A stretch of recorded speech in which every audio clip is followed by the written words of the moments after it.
All right, good morning, everyone.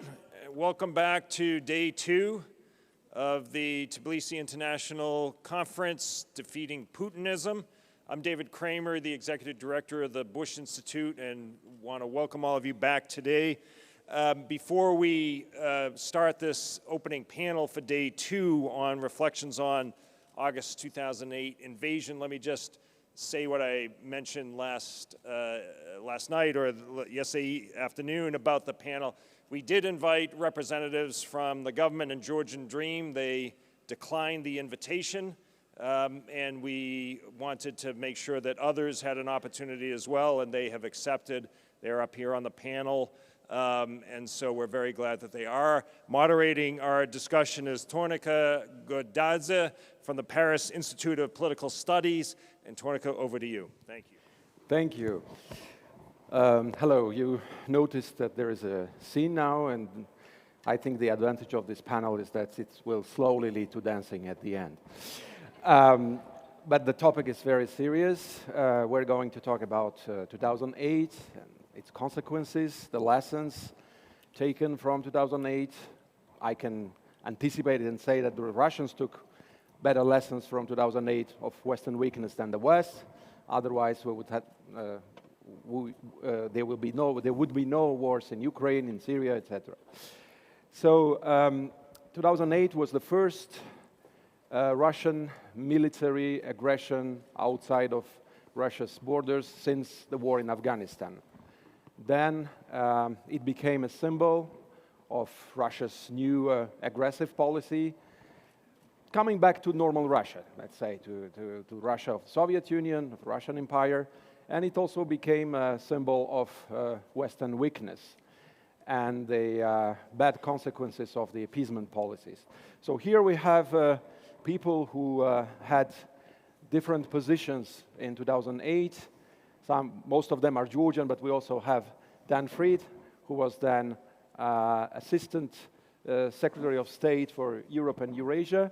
So it would be great to hear all of them about their observations, their thoughts, and also the prospects, taking into account what happened in 2008. And I want to start with Batu, who was then the Deputy Minister of Defense. So you were in the heart of everything. I mean, also on the front lines, in the negotiation process. I remember that you were in the same room 12th of August when Georgian government was negotiating with President Sarkozy. So the floor is yours, Batu. Thank you, Thornike. Really, August 2008 is an important period in Georgia's recent history, but I think it had a global implication, as later on Rasmus titled his book. These days really shook the world. Maybe not enough, but still it had a global implication, and still till today we see, because I strongly believe that Russians' shots against Georgia was not only against Georgia. Russians made these shots against the liberal democratic order globally. But it was not unanticipated, frankly. And that was our challenge at the Ministry of Defense or in the Georgian government, because on one hand we were doing our preparations for the accelerated NATO membership, doing military reform, changing the governance structures. And on the other hand, of course, we were designing our strategic defense review, making threat assessment, and with all indications, Russia was #1 threat. Especially it became evident in 2007 when Putin in Munich Security Conference, and many of us been there, and we remember it in live, when Putin declared its aggressive revisionism, but there was quite a reluctance to admit that threat is coming. So on one hand, we were planning for Russian aggression, on one way or another. We did not know exactly what would have been the manifestation of this aggression. But also we had the recent history of Russia using this type of methods even before the Putin. So my kind of a problem with this Putinism is that it's more Russism than Putinism, because 10 years ago it was Eltsin, exactly 10 years ago, in 1998, when we had the Gali events. Exactly the same pattern, instigating some kind of a separatist militia, shooting on civilians, and Georgia got couple of dozen thousand refugees.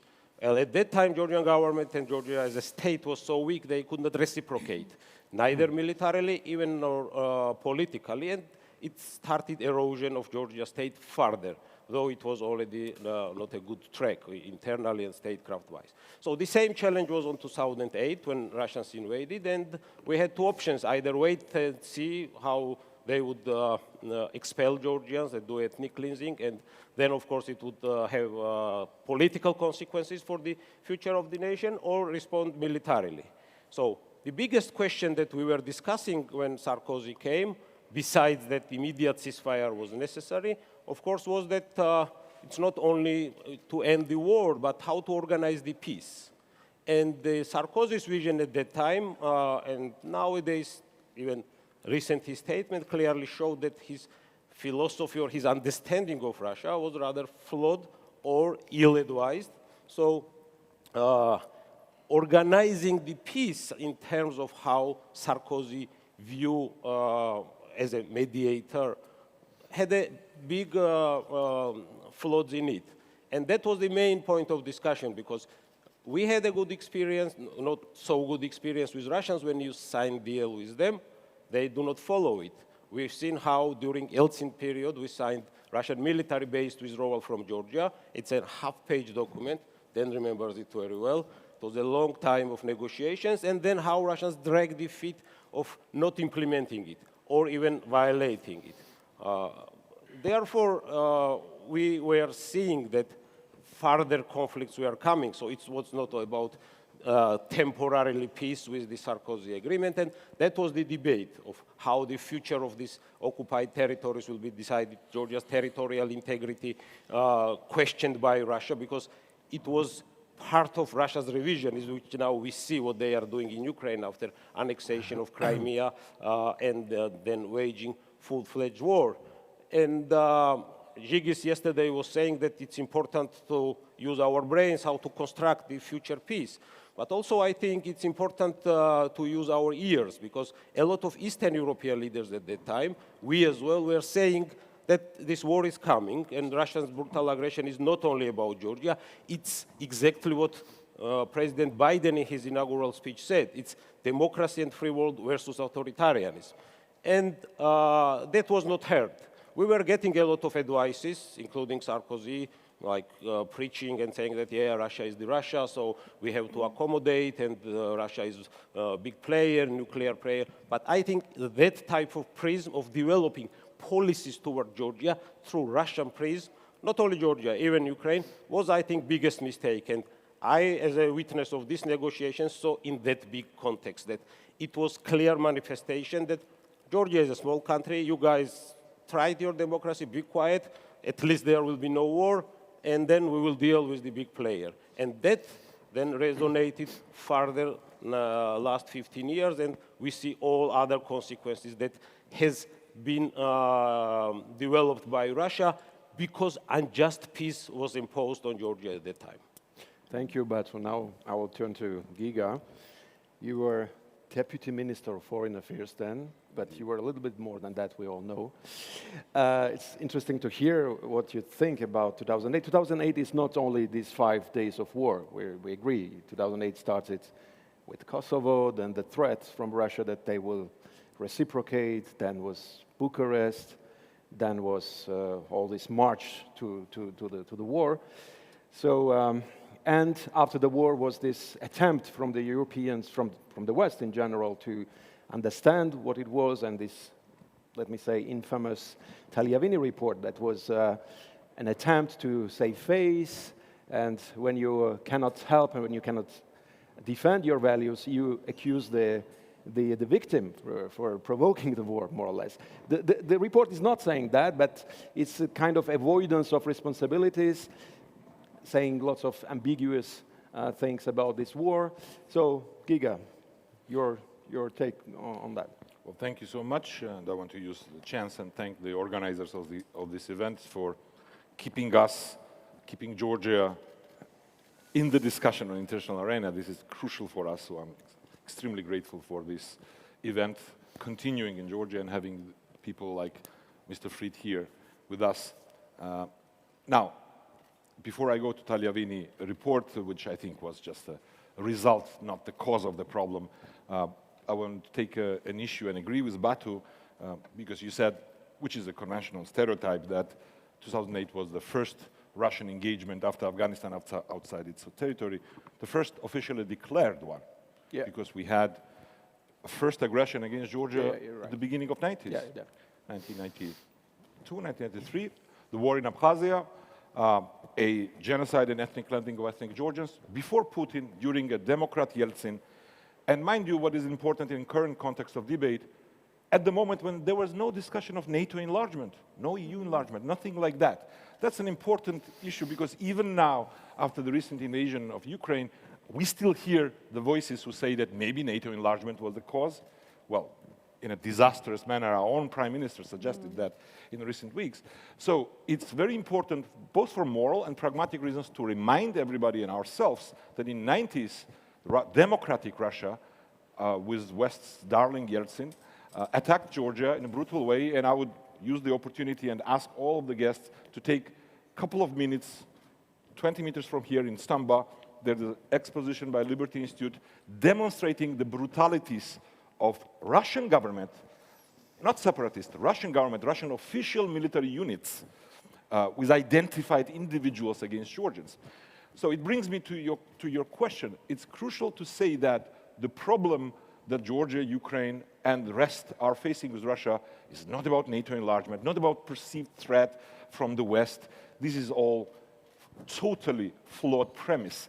For Russia and Russian leadership before Putin, I'm afraid maybe even after Putin, it's unacceptable to have a successful statehood at its borders because it interferes with their vision, which Batu rightly reminded us, which Putin articulated in Munich, that they want to change the outcome of the Cold War. They want to be a great power. For that, and to challenge US and Euro-Atlantic security, and for that, they need to destroy the statehood of its neighbors and subjugate them. That is the cause of things. And that is, I think, a very important aspect in today's debate. Yeah, because both Georgia and Ukraine, we missed our chance at the end of the 90s when Russia was weak and when our Baltic friends were prepared and in shape to get membership of NATO and be protected free countries. Now, because of Ukrainians' bravery, another window of opportunity is coming. It's our job inside our country to have the government who will have our national interests at heart and who will see Georgia as part of the free world. This is not the case now, unfortunately.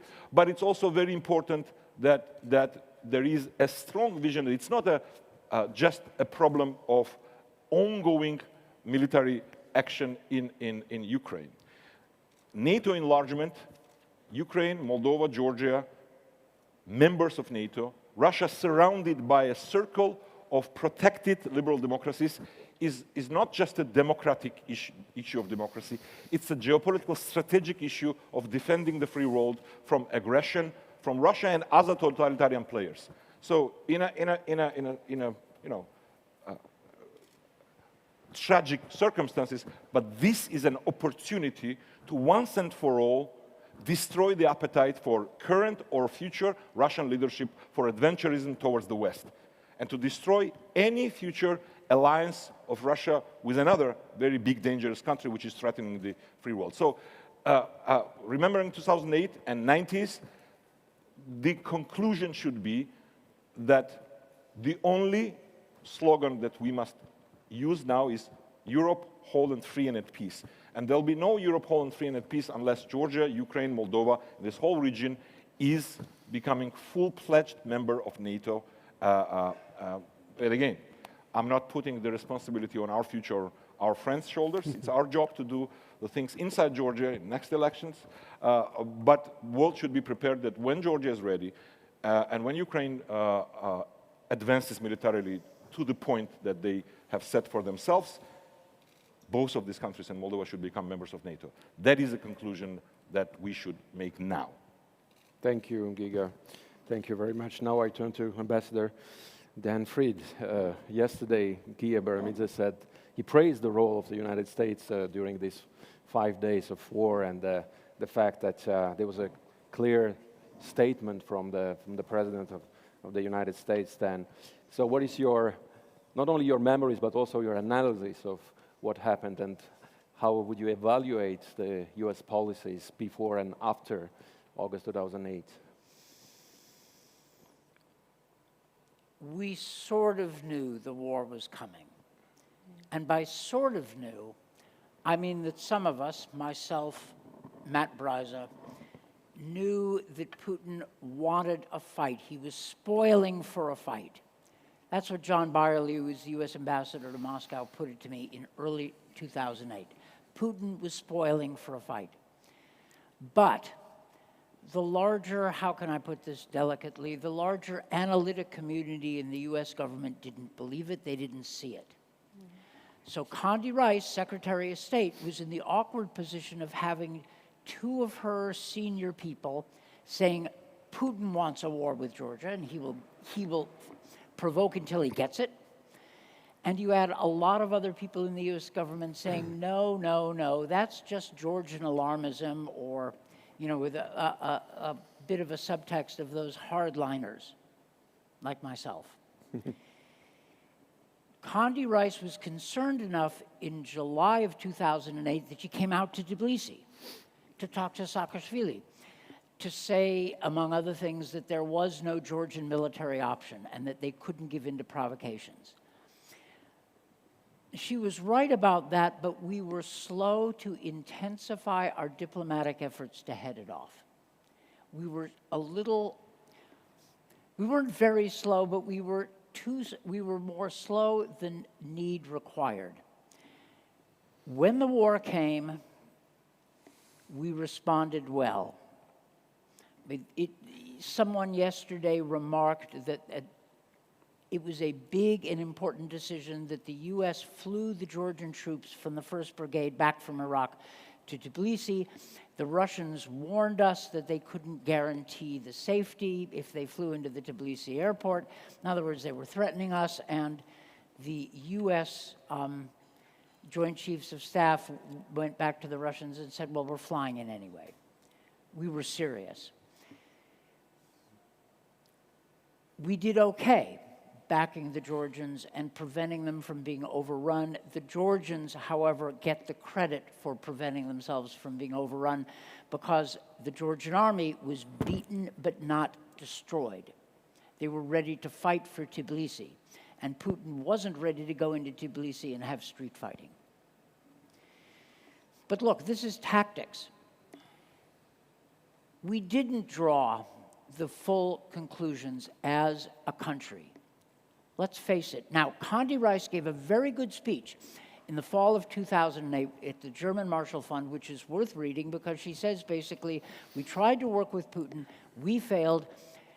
Putin wants to be able to work with the West and be an aggressive dictator, and we shouldn't let him be both. We should sharpen the contradictions for him. She was right. But that message was lost because we had a presidential election, we had a new administration, and we had the reset policy. Yeah. Look, I get the reset. I understand why the Obama people, why Mike McFaul and others wanted to do it. And Mike McFaul's an honorable person. He's a friend. And I told him when he was coming in and I was leaving government, or leaving my position as assistant secretary, that you'll fail. You'll fail for the same reason that we failed. Bush tried to do the same thing that you're trying to do, I told him. We tried to reach out to Putin. And the reason we failed is because Putin's conditions for good relations with the United States are conditions that no American administration will accept, which is a free hand for repression at home and aggression abroad in the area that Putin considers to be the natural Russian Empire. I said, you won't accept that. But give it a try. You're going to do that. I'm not going to bust you. I'm not going to criticize you. And of course, Mike McFaul has later acknowledged that the reset policy was a failure. But he tried, and it was an honest effort. And by honest, I mean when the failure of the reset became obvious after the first invasion of Ukraine in 2014, the Obama people didn't stick with it. They drew the right conclusions. But if you step back and you ask yourself, okay, how did the United States do? And the fact is, and I'll end where I started, We were slow to recognize the danger of Putin and Putinism. We were slow to recognize that.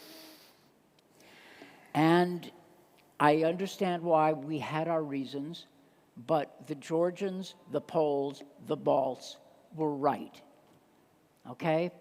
In the early 90s, early and mid-90s, when in the Clinton administration we were working on the NATO enlargement policy, the Poles came to us and said, look, you have a window, so use it and don't screw it up. They didn't put it quite so bluntly, but in private some of them did. I mean, the Poles will be clear with the Americans about Russia. And we acted sufficiently that Poland, Visegrad countries, the Baltic states were brought into NATO. But Giga's absolutely right. During that window, neither Georgia nor Ukraine thought of themselves as part of the European and Euro-Atlantic family of nations. And we missed our window, and now we have to deal with those issues under much less favorable circumstances. Sorry to go on, but there's a lot here and a lot to discuss. Very interesting. Yeah, you want to add something? Just very short. Go ahead. It's good because I also omitted an important factor, Bucharest decision. Yeah. If anything should be remembered and reminded to everybody is that United States Bush administration had the right instinct, that was a chance of preventing dramatic action if there would be unity of Euro-Atlantic community with respect of NATO enlargement. But the Bucharest decision was a crucial mistake. I would say maybe even bigger than reset. That because it instigated the chain of events. And even yesterday we had an informal debate with one of a good friends of mine saying, well, maybe it's still a wrong conclusion that MAP was not a fifth article, so it could not prevent the war. I think it's a mistake. I think the crucial thing was that Putin and Russia saw that there was a deep rift within the alliance and there was a challenge to US leadership by European powers, and that was a crucial factor. And we should remember that, not to repeat the same mistake in a reverse way now, something that yesterday Giga mentioned. Yeah, I also remember 2008, some countries where Bucharest were celebrating this decision that, oh, we avoided the war. No, even now you would hear that maybe that decision to say in general that NATO, Ukraine and Georgia, that was the cause of war. We'll come back to the now situation and the future at the end. No, great. So now I will turn to Salome, who was then ambassador of Georgia in Brussels. You were ambassador before 2008 and after 2008. So you have a long vision of the European position on what's happened and how their policy was adopted after that. Thank you, Thornike, and thank you to the organizers for this conference. 2008 was a watershed moment, but I think that when we look, where we are today, where we were in 2008, the question I would start with is, as Konrad Adenauer said, the history is a sum of facts that could be avoided, and whether or not 2008 and then 2014 and what we're facing now could be avoided. And my view on this is that, yes, certainly all of this could be avoided, but I do not go to that point of analysis whether Bucharest summit was the defining moment when the West made a mistake. I mean, I think it was a mistake, clearly, that we were not granted MAP, but I think that original sin, so to say, original mistake, which has led us where we are, was done much earlier. As Ambassador Fried has mentioned, that goes back to the 90s. And I will tell you, I mean, I slightly disagree with the notion that Ukraine and Georgia and Moldova didn't, didn't see themselves as part of the Euro-Atlantic community. I think it's more of a question whether or not the West saw us as the state which were going to survive, which were going to actually exist, down the road.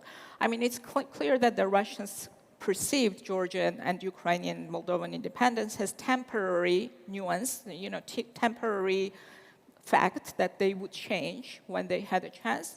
But I think that the West has made fundamental mistake when basically recognized independence of our states, but at the same time didn't think about how the states would survive in Russia's neighborhood.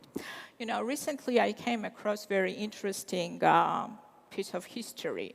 It's a discussion which takes place in 1918 in the United Kingdom in the Eastern Committee. It was a committee created during the First World War to deal with the Middle East policy. And the discussion takes place between the chair of the committee, Lord Curzon, and the Secretary Balfour. And the discussion concerns whether or not the British should station the troops in the Caucasus. And it is very interesting what Lord Curzon says. Basically, he says, if we don't send the troops there, who is going to protect these little peoples? That's how, you know, we refer to these little peoples against being crushed by Russia.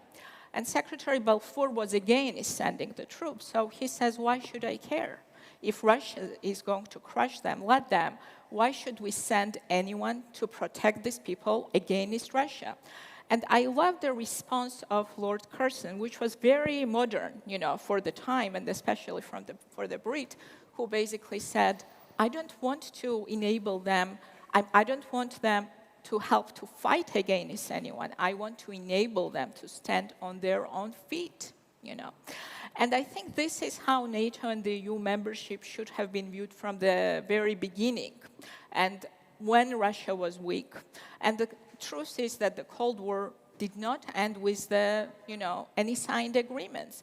And now Russia is trying to impose its own terms of the Cold War, by waging war, here and in Ukraine, and basically saying, I don't recognize the independence of the states. Those are my terms of the end of the Cold War.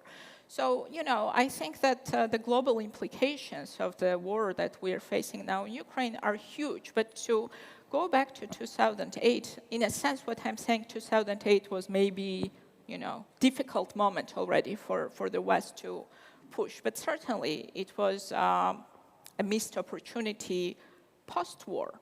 You know, Western interference was crucial for stopping the Russians from taking Tbilisi and destroying Georgian statehood back then, even though, I mean, I think they have used 2012 elections quite well to promote their interests in this country. But looking back at 2008, you asked me about my experience as the ambassador.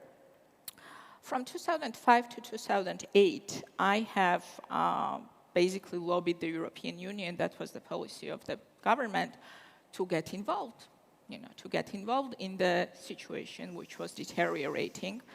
Georgia was more and more kind of isolated in a sense that, you know, the Russians killed all the international presence formats which were securing international presence. And it was absolutely non-starter, for example, to dispatch the ESDP mission to Georgia as the, you know, monitors before 2008. Why? And here I will go to the EU policy towards Russia. You know, Russia has been compared by some to the person with borderline kind of, you know, psychological problems since Cold War. Somebody who is seeking recognition, you know, and Russia was seeking recognition from the West, but at the same time is aggressive and attacks, you know, the very people that they want recognition from.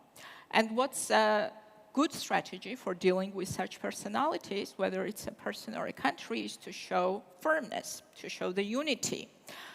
Has the EU managed to do so before or after 2008? No. Actually, different EU countries had different policies towards Russia. The EU was extremely divided. And let's be very frank, for the key European countries, Russia first policy was always the line, and Georgia or Ukraine or policy towards our countries was a factor of their Russian policy. And that's why they did not want to get close to the conflict situations in this country, because the Russians made it clear that this was the red line for them.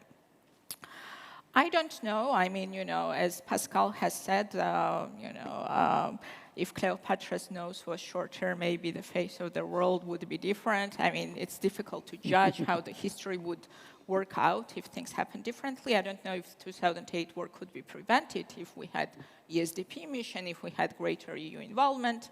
Don't know. What I can tell you for sure is that the West certainly could have chosen to respond differently to 2008 war. I will say that there was no political or economic cost imposed on Russia post-2008. You asked me about my experience in Brussels. It was very difficult position to be Georgia's EU ambassador at the time, because I clearly understood that the European Union would go to business as usual with Russia very quickly. And this position was not very liked in Tbilisi. Some people talked about how I was depressed and I have given up fighting and I should be replaced. When I said in a few months' time, the EU will go back to negotiating the strategic agreement with Russia. But so it happened that 6 months from the war, the EU reopened negotiations with Russia on the strategic agreement. And people in Brussels didn't like what I had to say either, because I remember being called to some meeting in Justus Lipsius building, in the council building, on Russian strategy. It was post-2008. And I said, the only way that you can deal with Russia right now is to stop strategic negotiations, impose sanctions, and if not, I think Ukraine will be next. And people looked at me like I was lunatic, you know. Emotional is the word. I mean, there were use two usually. subjects which were tabooed and, you know, emotionally, you know, disturbed. So my government thought that I had problems, and people in Brussels thought I had problems. Many times. But as the history has shown, actually that was not the case. So there were two subjects which were taboo at the time in Brussels. One was sanctioning Russia. It was a non-starter discussion. And second was mentioning that Russia would go after Ukraine. And what is interesting, the second subject was viewed very negatively, not only by the countries which were kind of skeptical, you know, I mean, about our countries or put Russia first, but even by friends of Georgia, because they were afraid that even by talking about this, you know, it's like you mention evil and then it appears. And instead of strategizing how to avoid Russia's attack on Ukraine, basically, EU went back to business as usual. Then there was a reset policy. And, you know, I mean, Russia never implemented 2008 ceasefire agreement, but it didn't prevent, unfortunately, France, as early as September of 2008, saying the agreement is implemented. So too much eagerness to look for results from the EU side.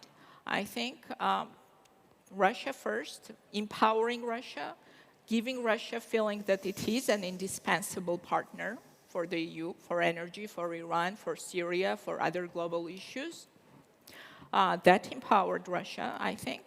And also, let's be honest, and here I will close maybe because I think we'll have more chance to talk about Ukraine and future later, but the West was very willing to turn the page on 2008 war. And I think that part Even of after that... 2014. Even after 2014, but I want to say before 2014, I think that, you know, that the perception, quite frankly, was that there is a need for new start with Russia, between Russia and Georgia. And then the Georgian government at the time was perceived maybe as one of the obstacles to that. And I think a bit too much eagerness to turn that page on Russian conflict prevented the West from seeing what happened in 2012 in this country, which was basically a takeover of the political power by, you know, Russian oligarch. And that was, I think, partially the lenses through which the West was looking at the situation. Then was, it's time to move on. So I think that that also was a factor in the fact that in the end, 2008 turned out to be also key to eventually changing the government in this country to a pro-Russian regime. And what the Russians have also learned, and this is very important to keep in mind, especially when we're dealing with Ukraine, if you score a military victory, even if you don't manage to change the regime in that military confrontation, very few governments can survive a lost war eventually, and then you can change the regime and you can achieve your goals eventually, if not immediately, then a few years down the road. Thank you. Your last point is very interesting, and I'm sure Tika will follow on that, because you are now one of the most prominent opposition politicians. At this time, as you are luckier than us, you were younger, so you had no official position, but you observed the evolution since then. And I want to start this discussion about later developments and the lessons learned or not learned from the West, with you asking you your experience and your observations in negotiating, meeting Europeans and Americans. Did they really understood what happened in Georgia and how it is linked to Ukraine and both 2014, 2022? Thank you so much, Thornike, and thank you so much to the organizers for this very important conference, which the ruling party has boycotted with not very complimenting language that some of you may have seen, which is extremely symptomatic of where they stand in their relations with the West, which has become even clearer, I believe, since the invasion of Russia in Ukraine. However, it is something that we had seen and warned about many years before. It's difficult to feel youthful, certainly, Thornike, after having been in Georgian politics for 11 years and in the opposition, and in the circumstances in which we have to operate as the opposition, with the continued incarceration of President Saakashvili, with charges against almost all political opponents, and Ivanishvili's continued game of holding people hostage to negotiate subsequently with their freedom, including in negotiations that are mediated by the West. And I remember here, for example, the April 19th agreement, where a number of political prisoners were essentially exchanged for some concessions, which they subsequently reneged on from the government. But I do have the advantage of not having been part of the government back then.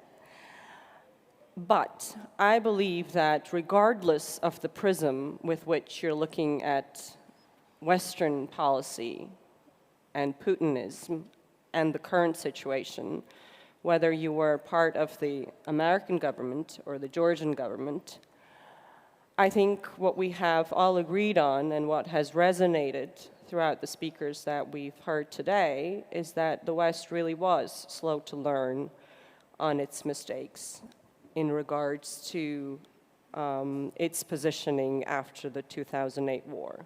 And yes, the Georgians and some of the Americans, as Ambassador Fried has highlighted, were blamed for being alarmist or hawkish.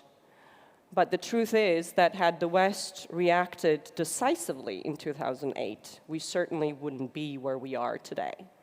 And some in the West, for example, late President Lech Kaczynski and others did warn that if the West did not offer a decisive response in 2008, next certainly would be Ukraine.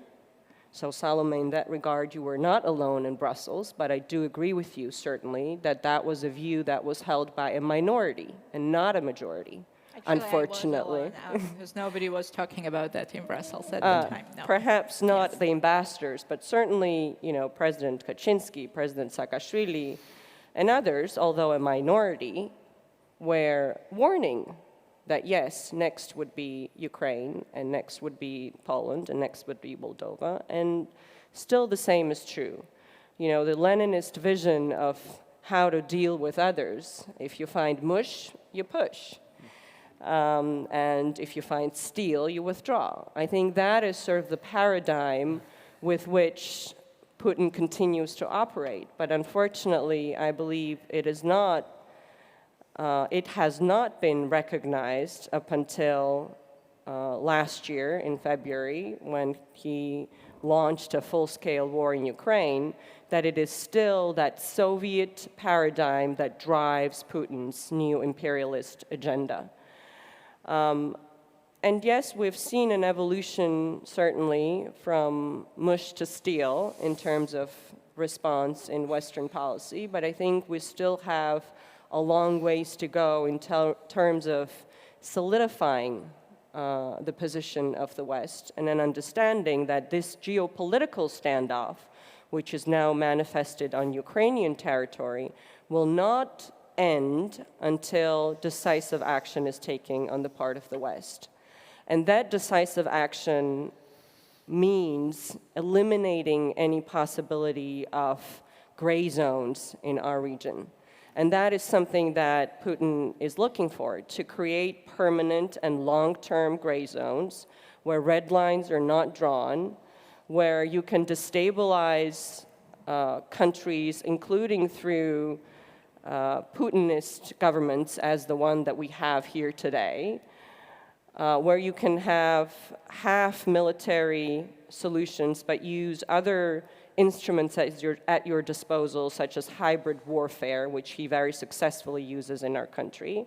But in the end, prevent the consolidation, as others have mentioned, as Giga started out with, the consolidation of Western-type, institutionally strong democracies. And that was the reason for the invasion in 2008. And that was the reason for the invasion in 2022 in Ukraine. So our responsibility now, since this is a predominantly opposition panel here today, is to do our utmost in the consolidation of Georgian democracy, because that is what Putin is fighting against, and that is what the manifestation of Putinism in foreign policy is. The demise of democratic countries around his borders. Up until the invasion of Ukraine, Putinism stood on the full ideology of peace, which is actually something that the Georgian Dream also has propagated. They propagate themselves as the guarantors of peace. Which is very much in line with the faux ideology of Putin until he invaded Ukraine. Now that ideology has changed, and he tries to convince Russians that this bigger idea of Russia at large, which includes Ukraine and certainly Georgia, etc., is part of the Russian DNA. And they're starting courses in Russian universities to instill this vision. So there has been a shift in Putinism and what that ideology stands on. But if we're looking for ways to defeat late Putinism or the earlier stage Putinism, obviously victory in Ukraine and the unity and decisiveness of the West in gaining that victory is the most important element. However, equally important, I believe, is the consolidation of democracy in other countries around Russia, such as Georgia. Thank you very much, and let's hope that it's the last phase of Putinism, and we will see the end of it. So I'm really sorry, we have 10 minutes, something like this, for questions. 15, thank you very much. And I see already hands, please. First question. Thank you very much. Michał Baranowski, GMF. Thank you, fantastic conversation. A dear friend of many here, Ron Asmus, wrote a book, The Little War That Shook the World. And the fact is that, unfortunately, the world was not shaken enough by that war. And it's being shaken now by the war in Ukraine. And my question to maybe just two of you, what are the lessons from the Russia's war in Ukraine that we are not learning in the first 500 days, that we are not learning that we should be learning? Thanks. Georgi? No, okay, let's start with the answers and then come back to the questions, okay? Please, Ambassador, I will ask you to be the first to answer. One of the themes that's come up repeatedly from this panel has been that many in Western Europe and the United States looked at the countries bordering Russia through the perspective of Moscow. And this, unfortunately, is true. It took the West generally quite a while, a number of years, to recognize that Ukraine is not a product of Russia. It is an independent country. That Georgia is not a colorful piece of the former Soviet Union. It's an independent country with a European identity. We are learning that lesson more slowly than we should be, but we are learning it. The debate about Ukraine joining NATO would have been unthinkable 3 years ago. No one wanted to talk about it. Now it is being debated. So we are learning the lessons. To answer your question plainly, we may not be learning them fast enough, but we are learning them. We've come a long way. Batu wants to add something. Yeah, certainly, Mikhail, there is a set of lessons that to be learned, but there is one very important lesson. Russian tactics of revisionism implies several tools. One of them is a land capture, but another one is a state capture. So Russia tried state capture with Yanukovych through corruption, corroding the state, did not work, and then resorted to the land capture. In Georgian case, it was vice versa. They attempted the land capture. It did not destroy the country, its democratic orientation, and then slowly it implemented through the oligarchic takeover, disguised as a peaceful transfer of power, state capture. So, and it happened because Georgia, after war, was imposed unjust peace because of the temporary ceasefire. So the same would work with Ukraine, unfortunately, if now, and we hear these voices, yesterday it was discussed, if Ukraine will be imposed unjust peace, I'm pretty sure, I can guarantee you that there will be slowly state capture in Ukraine.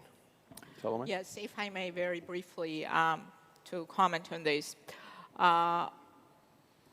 I think the main lesson that the world should have learned from 2008 and 2014 is that Putin is in this fight for his life. I mean, for him, it's a life and death situation. And in 2008, the agreement which was imposed, well, not imposed, but yes, we signed. And in 2014, the Minsk agreement, which was then signed by the Ukrainians, has shown the same thing. There is no temporary peace with Russia. If you sign anything that's temporary peace, Russia will come back, eventually, and come back stronger because, let's be honest, Russia is not alone. Even with all the sanctions from the West, Russia has serious and powerful strategic partners who together share the goal of basically changing the world order. And, some people are saying, we can't start the Third World War, because of Ukraine or Georgia, etc. I mean, the World War is a relatively modern term if you look at the human history. And if it really means that global war that's going to change the way international system works and how we basically live, I think we are in that war right now. And I think that's a key lesson which the West has to learn and be in this fight for life and death. And I'm afraid that that is not fully understood in the West. And we hear from some corners of the political establishment, again, negotiated solution which will not hold. And down the road, Europe will be even less secure than it is now, and the West in general. Thank you. Thank you. So now, please, for the questions, 20 seconds. So I see Georgi, James. No, first, okay, one of the Georgis, whatever.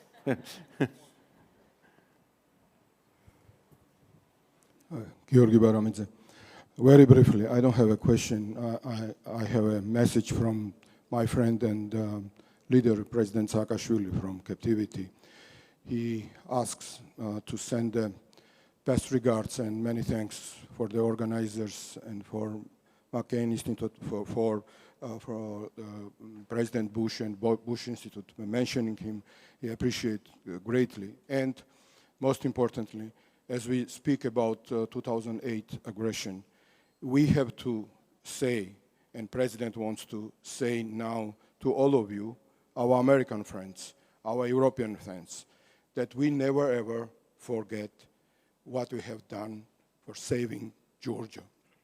And today we exist also because of your support. Thank you very much. We appreciate greatly. But job is not done. We hope that you will stand for Georgia, for free European Georgia. Thank you very much. Thank you, Gia.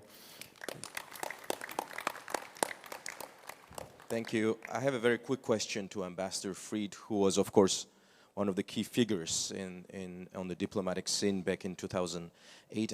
Ambassador, I'm sure you know how blaming Georgia for the war was a strategic narrative for the Russian propaganda back then and is now, and oftentimes, unfortunately, that is replicated by the Georgian government,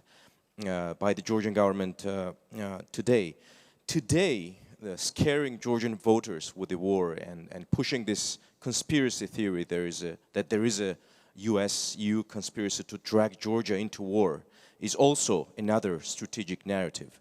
Do you think that is noticed enough in Washington today, and the significance of this is recognized? And also, how would you recall back in 2008 the enthusiasm in some of the European capitals, in particular, to view and regard Georgia's military response to the invasion when the 58th Army crossed the border as quote-unquote starting the war?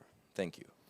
Thank you. The question is addressed to you. So Well, I think in light of the Russian attack on Ukraine, we can finally dismiss the nonsense that Georgia provoked the war. Putin was going to attack Georgia in any case. Yes, I had conversations with the Georgian government. I urged them not to send in troops. But had they not done so, Russia would have attacked anyway. Let's be clear about this, one. And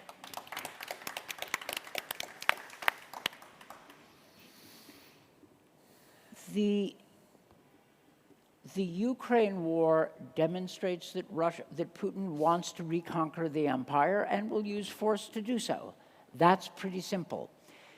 With respect to this so-called Western plot to involve Georgia in the war, look, everyone who follows these issues in the United States and in Europe understands that Georgia is in a vulnerable position. Nobody wants Georgia to put itself at risk.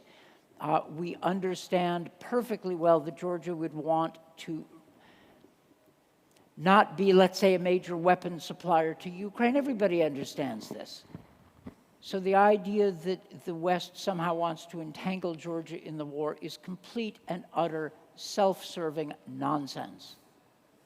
Okay, just flat out wrong. Everyone who follows Georgia has sympathy for Georgia's vulnerability.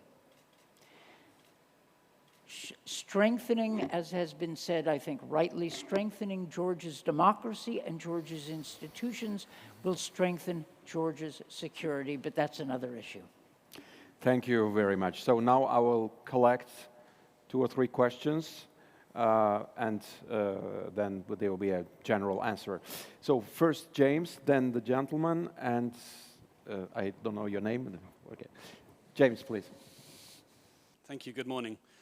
I have a slightly heretical view on Bucharest 2008, which is in fact that it is not commonly supposed in the West, but it was actually a very good moment, a good move. It was a forward-looking statement. It was appropriate. It was well calibrated. It's simply that everything afterwards, we got it wrong. It should go down in history as one of as quite a forward-looking point, and we did very little wrong. It's just, it was only afterwards that we didn't follow through on it. I wondered if the panel would agree or disagree on that. Thank you. Microphone, please. Michael Washura, Newsweek. I'm aware that Russia still occupies 20% of Georgia, but the question is, if the Western response in 2008 was so weak, why did the Russians stop after 5 days? And I remind everyone that if the answer is because Georgia resisted, Ukrainians were resisting from April 2014, militarily, physically. In February 2022, before the 24th, Russian domestic propaganda was showing how Ukrainians were preparing to resist. So if the answer is Georgian resistance, why did Russia not stop when Ukrainians resisted and, again, Russia was well aware that they were preparing to resist? I'm sure. Hi, Nico Garsamia. My question specifically is about like the 2008 war. Before the 2008 war, of course, there were like many provocations from the Russians. Like the day Secretary of State Condoleezza Rice visited Georgia, Russia violated Georgia's airspace. And we could say that everything that is happening in Ukraine happened in Georgia in 2008.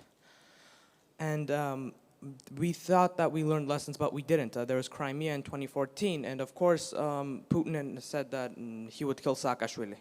Many stated that he was Putin's biggest enemy. He was in the Security Council in the EU, and when they told him that what do you want us to do, should we bomb Russia, he said no, just wait until Russia bombs you. And he was right about it. He said that Ukraine is next. And I don't think it's a coincidence that when he came back to Georgia, that's when the troops started mobilizing in Ukraine. But my main question to you is that why didn't the U.S. have a strict policy when Russia started mobilizing troops in Ukraine so that it would prevent the war? Thank you. So, who wants to start?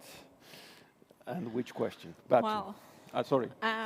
Salome. Yeah, maybe I will start with Bucharest. I disagree profoundly. I don't think Bucharest decision was a good one. Actually, I think that looking at it from this historical perspective, it looks even worse because basically it showed the weakness in the European position. It showed the Russians that the Europe was divided. And it basically said Georgia and Ukraine will become members of NATO, but didn't grant us map, which basically was giving a destination without a road to get there. And I think that was a wrong decision. I would think that better decision would be to grant map. And on that, I want to say what should we learn from the lessons of history. One of the things is that do not question Ukraine and Georgia's right to accede to NATO and the EU. That was the first lesson. And in that sense, I think I will say I'm a bit disappointed with the last NATO summit also. And to say what stopped the Russians, I remember I was in my office at the embassy in Brussels, and the foreign minister was there as well, who was foreign minister at the time. And we saw the president of the United States giving a briefing that he's dispatching the assistance, humanitarian assistance, with the American vessels to Georgia. And this is when we hugged each other and we said that this war was going to stop because we knew that this was the defining moment in that war.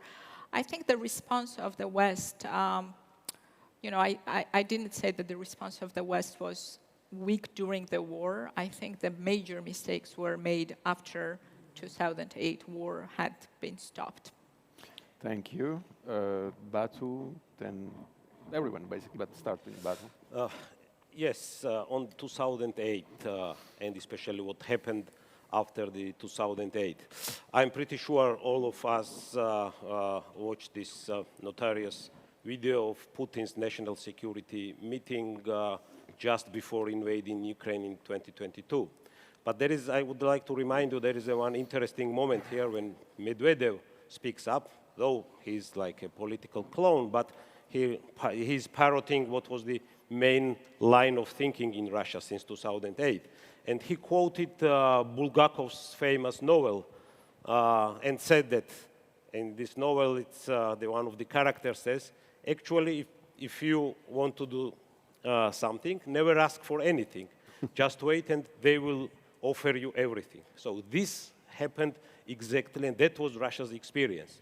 After 2008 war, they did not ask for reset, they got the reset. They did not ask, they were not asking or begging, to be allowed to proliferate their money or to launder their propaganda.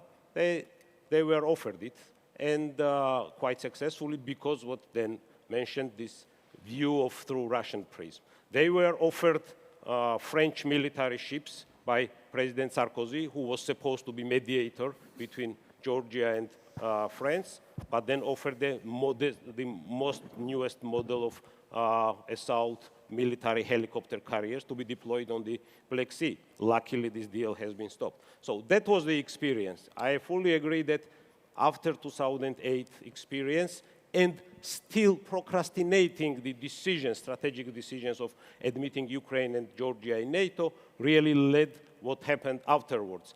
And this really triggers now the main call that we all trying to articulate is that in Washington, Ukraine should get an invitation, and frankly, I think Georgia should get an invitation, but of course we need to be prepared. And one last about why Russia stopped. Russia stopped for two reasons. One was immediate military response from the Bush administration and the interview in the Rose Garden, ships and military ships and planes coming to Tbilisi. And the second, if you compare what is happening in Ukraine and through the propaganda lens, the military coercion was designed not to occupy entire Ukraine or entire Georgia. It was that Georgian and Ukrainian government to collapse, to run away. Their propaganda line was already pre-programmed, saying that Zelensky left Kiev or Saakashvili's government escaped. None of this happened, but still this propaganda is winding around. That was the purpose, and I think it was not a spill of the world when Condoleezza Rice remembers it, Lavrov said that they need a regime change in Georgia. They need a regime change, not a physical military occupation. So that's why they stopped. There was decisive military response, and neither Georgian government failed at that time, and nor the Ukrainian. There was so much insistence on humanitarian. The word humanitarian was repeated 5 times that they understood it was not humanitarian. Yes. Tina. Yes, no, I agree entirely that the immediate response of the West to your question, was not weak. To the contrary, it was quite strong. It was quite consolidated. We had 5 presidents here on the Rustaveli Avenue. But what followed after was not strong, was not decisive, was not imposing a cost on Russia for bringing war back to the European continent, which is what Chancellor Scholz said after the invasion of Ukraine now, that Putin has brought war back to the European continent. He did not bring it back last year. He brought it back in 2008. But that recognition was not there in 2008, and costs were not imposed. And unfortunately, Putin was rewarded. He was rewarded with multiple different policies, with resumption of NATO-Russian Council, with continuation of business, with continuation of business as usual with the EU, with the reset less than 7 months after the 2008 war, being presented by Hillary Clinton to Lavrov. Those were disastrously fallacious approaches, I believe. And following that, we were slow to learn, the international community, let me put it this way, I believe, lessons. But I think now we're there. Now I think the recognition is there. And what's important now is to keep united and to keep resolute and to be decisive and to understand that bullies cannot be reasoned with, and that Putin is a bully that cannot be reasoned with. I think if that recognition and that unity is there, we really can defeat Putinism, and this is an opportunity to do so. And just very, very briefly on Mr. Baramidze's Georgi's words, who voiced President Saakashvili's words and voiced his message here, I also have a written message from President Saakashvili that I'd be happy to share with some friends, because I'm sure that if he was not held hostage by Ivanishvili presently, some of you may be interested in what he might have to say, a person who's met Putin on multiple occasions, including personally and one-on-one, on what the lessons learned are 15 years after the 2008 war. So I'd be happy to share that written note. Thank you so much. When I see David standing, I see I'll there's be very trouble. brief, combining the question about lessons learned, Georgi Kandelaki's remark. Well, my concern is, again, beyond moralizing, legitimately so, about Georgia and Ukraine, others' rights of sovereignty and democracy. I think what concerns me is if still there won't be a critical conclusion made that Russia's target is not only Georgia, Ukraine, it's US, Euro-Atlantic order, and the free world in general. So it's not just a moralizing exercise to help small countries. It was a strategic, fundamental mistake not to see the enemy. And now we even hear sometimes that Ukraine war have exposed Russia as too weak, that the real danger is eastwards. So maybe it's a mistake to focus on that instead of a real danger of a big totalitarian country eastwards. That would be another dramatic mistake. Precisely to avoid that danger, Russia must be defeated now and NATO enlarged. That's the point. And for Georgi's question about our own government and its positioning, yeah, I think there's a mistake too. There should be a clear vision about who is an ally and who is an adversary. Anybody who suggests in any way any moral equation between West and Russia, anybody who employs a slogan that West will fight in Ukraine until last Ukrainian, that's a slogan of Putinist ideology, that we are all pawns, is playing on the side of our enemy and should be treated as such. By Georgian people, first of all, but by our allies too. Thank you very much to all our panelists, to the audience. We were like 5 Georgians and 1 American, and we tried to be as short as possible. So don't, especially our European and Western friends, don't tell us that we are slow. So thank you very much. And Thank David you. has an important communication to Thornike, address. thank you so Thank much you. for a great job moderating. Panel, thank you so much. I'll just mention as the panel steps off the stage, every year we come here for all the international participants. We make a point of traveling to one of the checkpoints, and on Sunday we went to Ozdidi, and it's incredibly important for those of us who don't live here but come here and visit to remember what happened to this country 15 years ago. And so, panel, thank you. We're going to make a transition to the next one, the future of the EU.